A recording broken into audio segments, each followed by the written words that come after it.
evening. Thank you so much for joining us. My name is Imani Rupert Gordon, and I'm the Executive Director for Affinity Community Services. Affinity is a social justice organization working with Black LGBTQ people and other LGBTQ communities of color on the south side of the city. We try really hard to do our work intersectionally, and we try to highlight the voices and experiences of women, transgender individuals, and gender nonconforming folks. So happy to introduce Eric Glenn. Eric is thank you. Eric is the Executive Director for Chicago Gay Men's Caucus. The mission of the Chicago Black Gay Men's Caucus is to advance health equity among Black, gay, bisexual, and same-gender loving men by developing community-centered leadership and innovative programs. Welcome, Eric, and thanks so much for being here. Thank you for having. Thank you. We're like sister organizations. It's true. I'm excited. I'm excited we get to do this together. I love it. And then finally, we're joined by Anna Deshawn in the studio here. Anna is the board vice president at Affinity Community Services, and Anna will be answering the phone. So feel free, if you want to join in the conversation, feel free to give a call at 312-738-1060, and Anna will put you through, and we'll just get you on air just as soon as we can. So I'm super excited. Let's get started. We have a lot to talk about. It's true. I always love hearing your perspective, so I'm so happy we're going to be doing this. Likewise. Thank you. I love it. So there's a lot going on this week. Yeah. And originally when we were going to talk about, when we were going to have this conversation, I think we had something different in mind, but there's been so much going on this week. I was thinking that what we talk about with this frame kind of about this concept of showing receipts, which I felt like came up quite a bit this week and sort of came back into our sort of collective worldview as of late. So really excited to do that. So to start off and just get everyone on the same page, the idea of showing receipts is actually something that came from, was coined by Whitney Houston when she had an interview with Diane Sawyer. And Sawyer asked a question that felt accusatory to Houston, who then responded, well, then show me the receipts. And that has since meant, show me proof for something that's happened. And that's come up quite a bit this week. And so the first example I wanted to talk about is probably the least important, but it really highlights this concept of receipts so well. I think we would be remiss by not mentioning it. And I think more than anything, I'm of course talking about this triangulation between Kanye West, Kim Kardashian West, and Taylor Swift. And for those of you that are not up on this, that have not been keeping up with the Kardashians, about in June, Kanye West dropped a song, and in it mentioned Taylor Swift. And it wasn't something that was particularly flattering. When the song came out, Taylor Swift explained that she was really offended by the lyric, and that's when West explained that I got her approval and her blessing. So was really frustrated by that. And then Swift said, I did not approve this song. In fact, we didn't talk at all, and was really frustrated. And so that was sort of the end of the story, or when I sort of jumped out of it. So people, he said, she said, believe what they will. Fast forward a month later, which for many of us was Sunday night, when Kim Kardashian West posted a video, a Snapchat of Kanye West and Taylor Swift having a conversation about the song, where Taylor Swift did in fact give her blessing, and said, you have to tell the story the way that you experienced it, that part is important, and that she really appreciated that West had come to her first. And so when this came out, people were just like, this concept of show me the receipt, and people were really frustrated. I read a lot online about people being really frustrated with Taylor Swift because clearly she had lied at least about them having a conversation, and really there's this sort of privilege that she got, and people are really starting to think about where that comes from. And so I was hoping that you could explain to us, so now we have that background, this concept of showing receipts and how you thought about that particular incident. I'll be honest with you. So pop culture feels like a really great place to start. If we're talking about this idea of showing the receipts, or what is proof and what is actual evidence, so whether this is a recording, audio recording, or a video recording, what does this do? And I think is people of color, LGBT people of color, This is something that we come up against a lot. Mm-hmm. Whether or not we're going to be believed in the stories that we tell about our experiences with law enforcement, our representations in the media, and so on and so forth. And I guess something I come with is the school of thought that contextualizes all this in an understanding of racism, and how racism really plays out. And sometimes this ends up being the scary word that people don't want to touch, or it feels like this huge thing. It's like a huge insult to people. But it really is a reality in today's day and age. But I digress. This is really set the point. I guess what struck me about the whole Kanye, Kim, and Taylor Swift debacle as an example was that there seemed like there were already pre-existing sides and pre-existing beliefs. So you were either Team Kanye or Team Taylor Swift before this even happened. And so we see the evidence. And what does the evidence end up doing? And so I am new to Twitter, so I'm trying to be in this Twitterverse. So between Twitter and Facebook and Instagram, seeing a lot of defense on both sides, despite what was already there.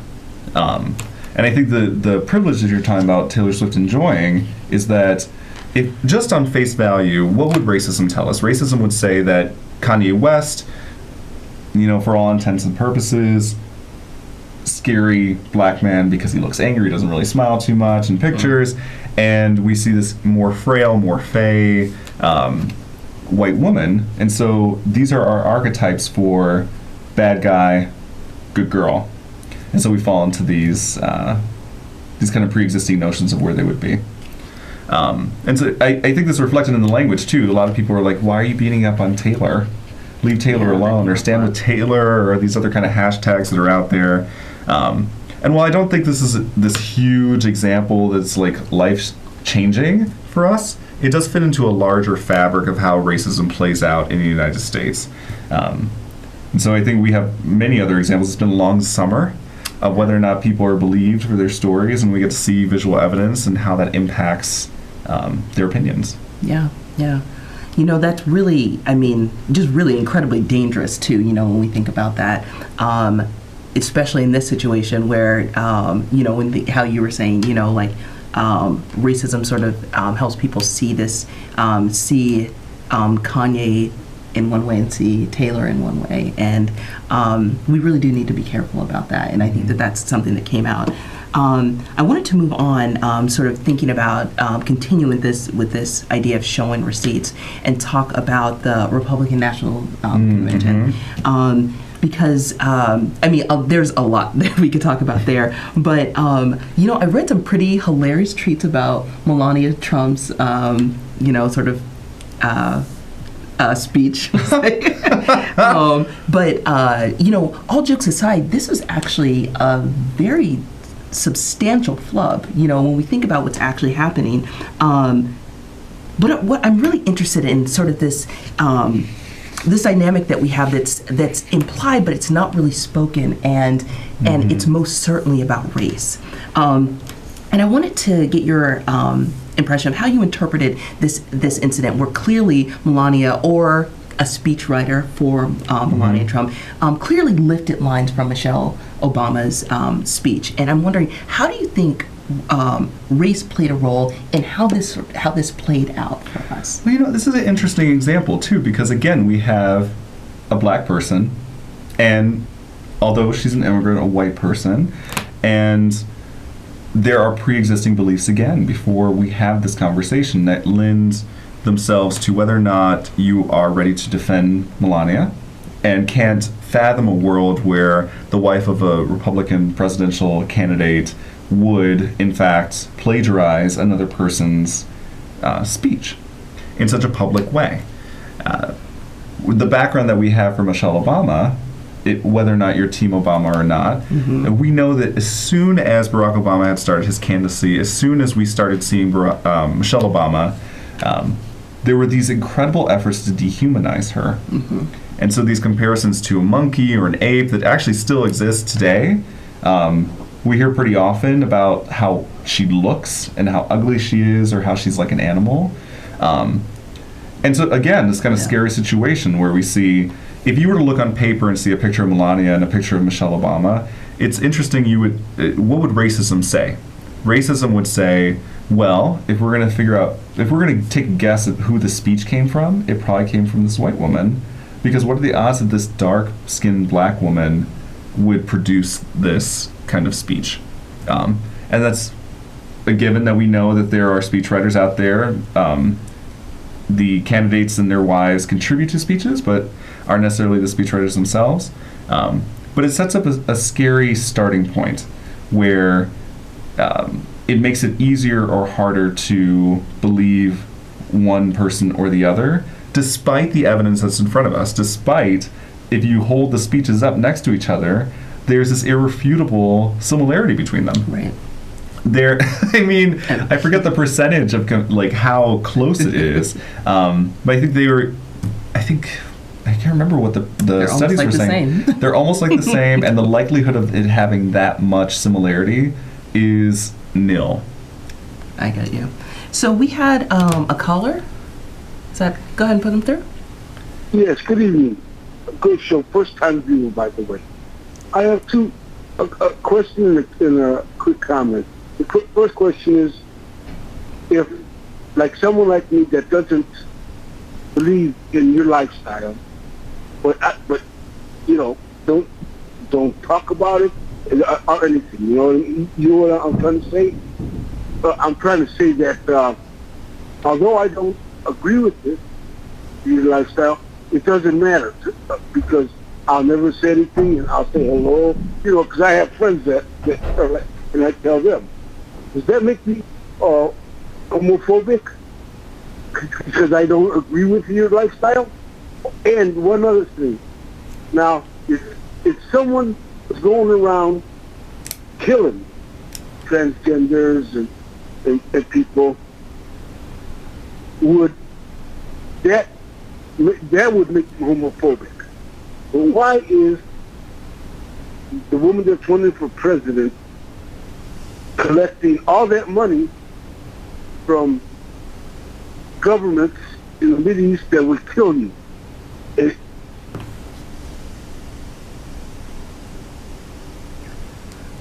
So I had a hard time understanding that, but I think what you're asking is sort of, I think, what makes someone homophobic, I think, is kind of the question I got. I think that's what I heard. I think it's interesting because the first thing that comes to mind is what makes somebody racist. Right. Is that it's along the same lines. Mm-hmm. Is that it's really in practice and worldview. And so if we look at what racism is as a kind of helpful starting point to understanding homophobia, is that it's the not only prejudicial action and discriminatory action, but it's also this worldview that one group is better than another, or one group is superior to another. Mm-hmm. And so that can take a little bit of time to parse out, because it shows itself in a lot of ways that straight people are superior to gay people.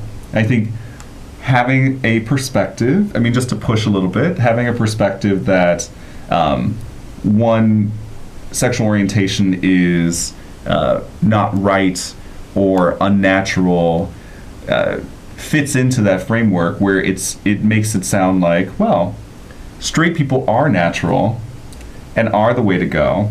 And so within a context of superiority, it makes it sound like, oh, straight people are superior to gay people. And that would fit into homophobia. Just the same way that thinking that whites are superior to blacks, and that can manifest itself like Congressman King that we were listening to the other day, saying that whites are really the ones to contribute to the civilized world, quote unquote.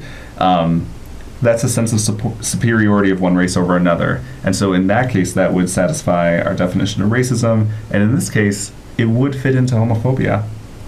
Thanks so much for sharing. You know, that's a much longer conversation, but I would encourage, you know, anytime you think about, I mean, that's just something that someone should probably explore for themselves, you know, but I think you did a wonderful job saying that. But also you mentioned something really interesting about Congressman King, and I wanted to get back to that, you know, because when we're thinking about, you know, this particular incident, I think that, you know, this particular incident with the plagiarizing the speech, I think that it was raised for two very specific reasons. The first is sort of the easier one, and that is, you know, that this would have looked much different if it was Michelle Obama that had actually plagiarized the speech. Oh, absolutely. If that had happened, this would immediately have been, people talked about her character, her integrity. There would be people at Princeton trying to get her to revoke her degree. They'd be combing through her thesis. It was just like every corner. It would just be, and it would look very, very different. There wouldn't be this effort to coddle or caretake her. Right. And so there is this effort right now with Melania Trump to say, but she did there's all these caveats that she had such poise and she carried herself so well, and she was nervous because she's never done this before. And that same type of caring would not have been given to Michelle Obama, and we know this because of previous treatment. Right. And I think another reason we see this play out, and this is probably the more important one, but, when we found out this about this plagiarized speech, it was actually on the same day that Congressman King had made his comment. Oh, it was the same day. It was the same day that's when I found out about it, that basically white people were the only ones that have made any sort of significant contribution to civilization. And that was really interesting because it's really this sort of textbook definition of white supremacy, but also what it's ignoring is that this country was literally built on backs of built like with free labor, like on the backs of slaves. And so, and that's, and the fact that this speech came out the same day. What's happening? It's not that white people have done more for civilization. It's that white people have gotten credit for civilization, and this was a perfect example of that because we see that Michelle wrote these words, these beautiful words that before it was that everyone complimented until it was found out that they were plagiarized. And so that's something that really stood out to me. And I see that you say we have a caller. Go ahead and put it through.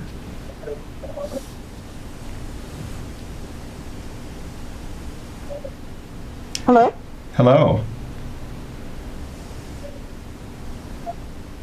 Hello? Hi, I had a comment, and then I guess a question about receipts and the concept of that and